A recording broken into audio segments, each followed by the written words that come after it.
Bismillahirrahmanirrahim. Sous la présidence de son Excellence, M. Ismaël Omar Guelleh, président de la République, chef du gouvernement, a eu lieu ce mardi 21 octobre 2025, la 15e séance du Conseil des ministres. Ont été examinés et approuvés les textes suivants. Première question. Présidence de la République.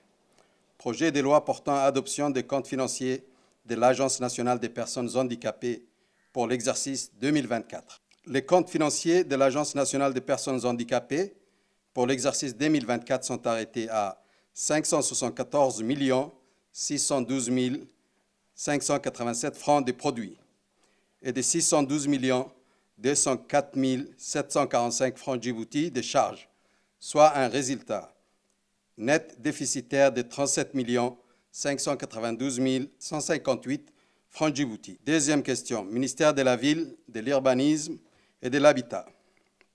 Projet de loi portant approbation des comptes financiers de l'Agence de réhabilitation urbaine et du logement social Aroulos pour l'exercice 2024.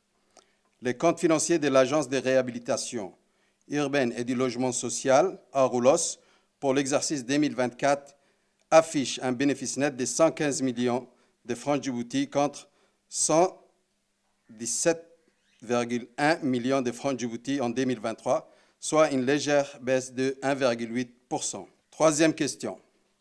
Ministère du Commerce et du Tourisme.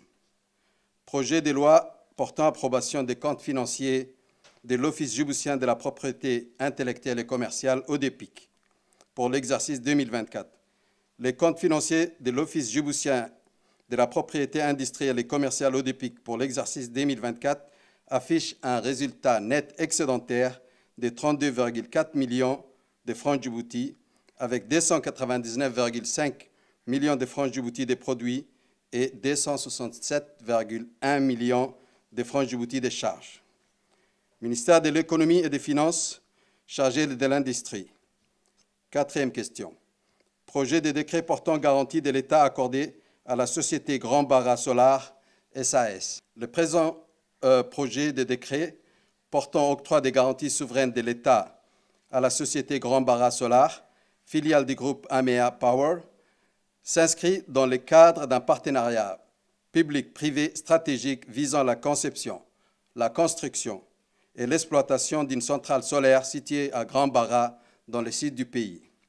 Ce projet qui s'inscrit dans la diversification d'un mix énergétique essentiel pour le secteur énergétique national constitue un des axes prioritaires de la politique de développement des énergies renouvelables conduite par les autorités nationales et a pour objectif d'accroître la capacité de production nationale d'électricité et de répondre durablement à la demande croissante, notamment dans les zones rurales et industrielles.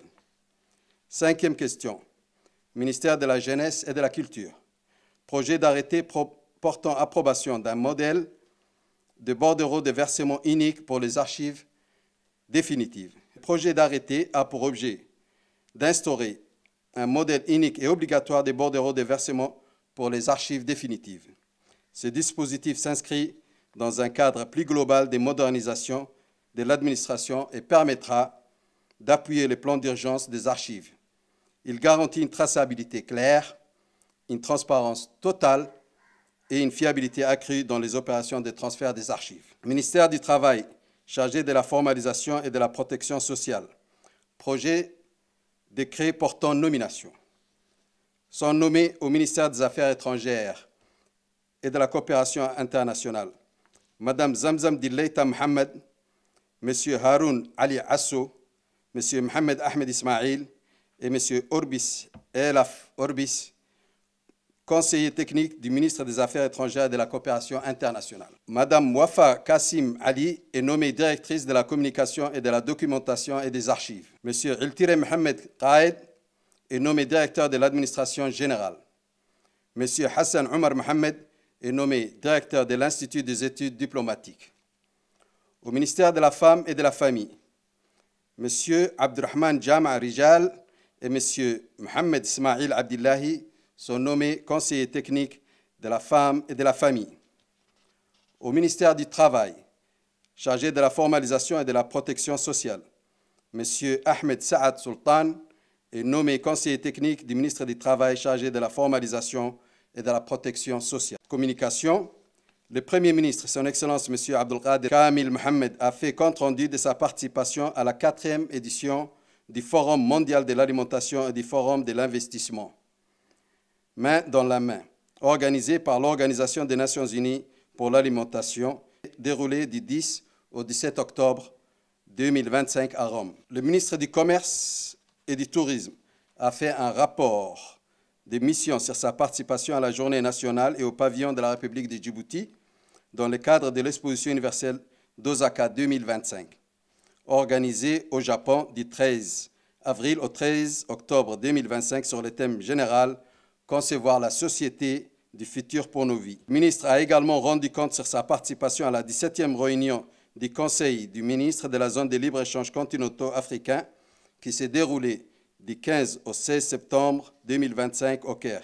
Il a également présenté les conclusions du 24e sommet du COMESA qui s'est tenu du 8 au 9 octobre 2025 à Nairobi sur le thème « Optimiser la numérisation pour renforcer les chaînes de valeur régionales en faveur d'une croissance durable et inclusive ».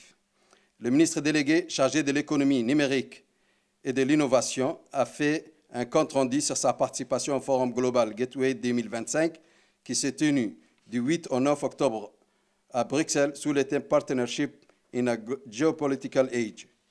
La ministre de la Jeunesse et de la Culture a fait une communication d'avancement sur les préparatifs du Forum panafricain de la jeunesse 2025 qui se tiendra à Djibouti du 4 au 6 novembre 2025 sur le thème « From Aspiration to Action ». Organisé en partenariat avec la Commission de l'Union africaine, cet événement continental rassemblera des jeunes leaders, entrepreneurs et innovateurs africains autour des grands enjeux liés à la jeunesse, notamment à l'éducation, l'emploi, la santé, l'inclusion sociale, la participation citoyenne et la gouvernance.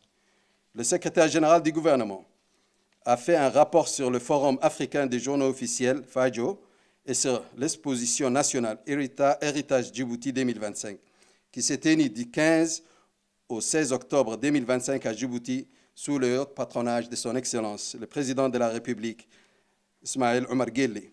Cette première édition rassembla 18 nations africaines et a marqué une étape historique dans la consolidation de la gouvernance du droit en Afrique. Je vous remercie.